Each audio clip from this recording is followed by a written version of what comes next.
I'm a registered social worker and I'm also a registered clinical counselor. This means that almost everyone with insurance through their work is able to have coverage of some degree to come and see me.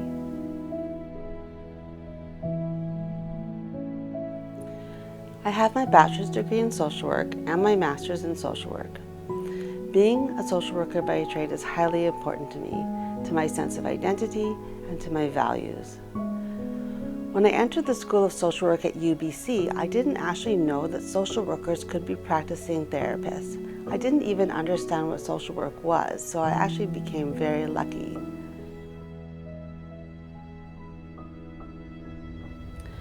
I've been practicing in the field as a social worker for 14 years. This includes mostly working in community mental health, but also some hospital social work and some public health. So my work involved either providing therapy as part of a social work role or providing therapy as the main primary role, mostly the latter. For my whole life, I've wanted to help people, so that has shaped my entire adult life and even my life as a teenager. I also have a strong understanding of suffering, which has shaped who I work with and why and how. In my social work studies, we learned a lot about oppression, marginalization, and discrimination, which touched me profoundly and helps me understand my clients on a deeper level. Two things are very special for me about being a therapist. One is when a client comes into my office and really sitting with me and trusting me with their story and trusting me to help them. That's a big honor for me. The other is when I have the chance to observe change, observe my client learning and growing and having their pain or burden eased. And so really them coming in and being excited and finding out that there's all of these changes and they're really happy.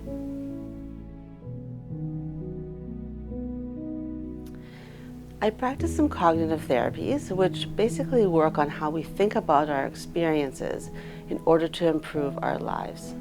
I also practice some therapies which help us with trauma and related issues, which improve our lives by reducing the distress attached to the memories of disturbing events and the overall experience that can result from trauma. I also offer couples therapy.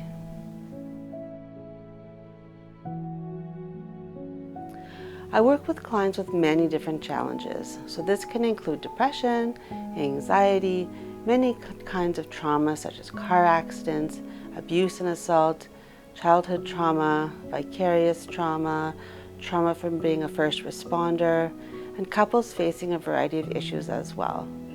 I also help people with stress, difficulty coping, being a caregiver, life transitions. I'm trained to help the first responders who've experienced trauma, people seeking hormone therapy, and clients and families going through the MAID process.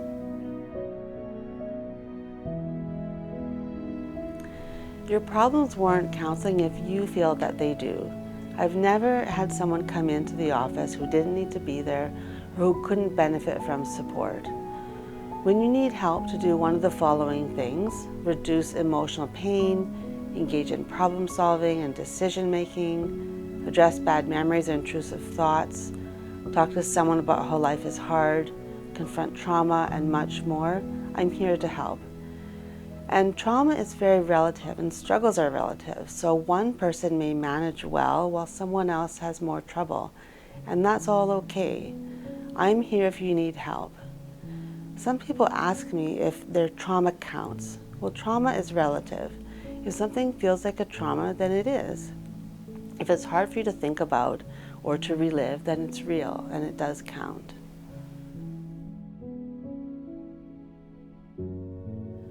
I have a very gentle nature, so clients often say that I'm calm, I appear calm, I'm calming for them.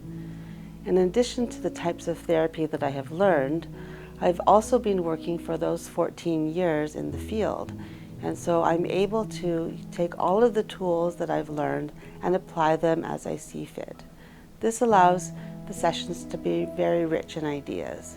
I have clients write down what we discuss so they can remember it all. I think it's nice for people to walk away with a list of things that they can consider. I listen very carefully at the beginning of the session. Often during that time, my brain is ticking along with ideas of what will help you the best.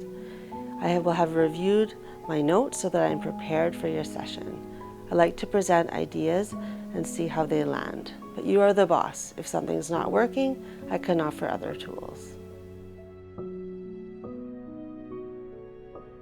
In the first session, you can expect the following things: a glass of water and a friendly greeting. We will go over confidentiality and consent as they apply to therapy. Then I do an intake, so I'd like to learn a bit about you, such as what you do for work or school or anything else, and about your home situation. After that, I'd like to hear in depth about what is going on, so I can assess how I can help. I like to be able to tell you by the end of the session what I would recommend that we work on together. I can't really think of a time when I didn't have a plan to suggest for a client.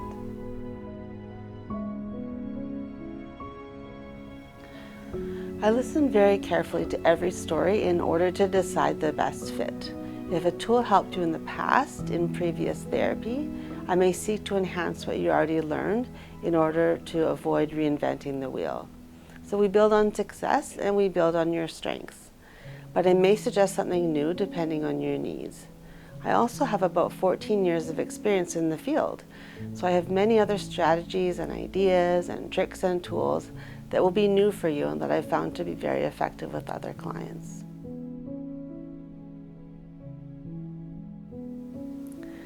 Best practice evidence-based approach means that our code of ethics and standards of practice require us to use methods that are well researched, that are considered validated, and are recognized in the field as effective and the best choice for the situation.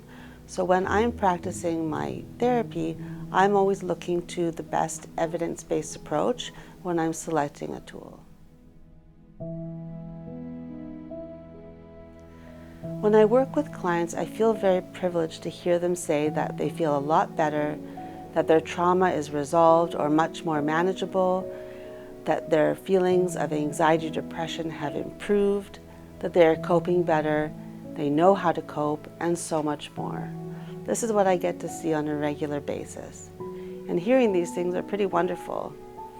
Clients come back because they find that it works and it's worth putting in the time and effort.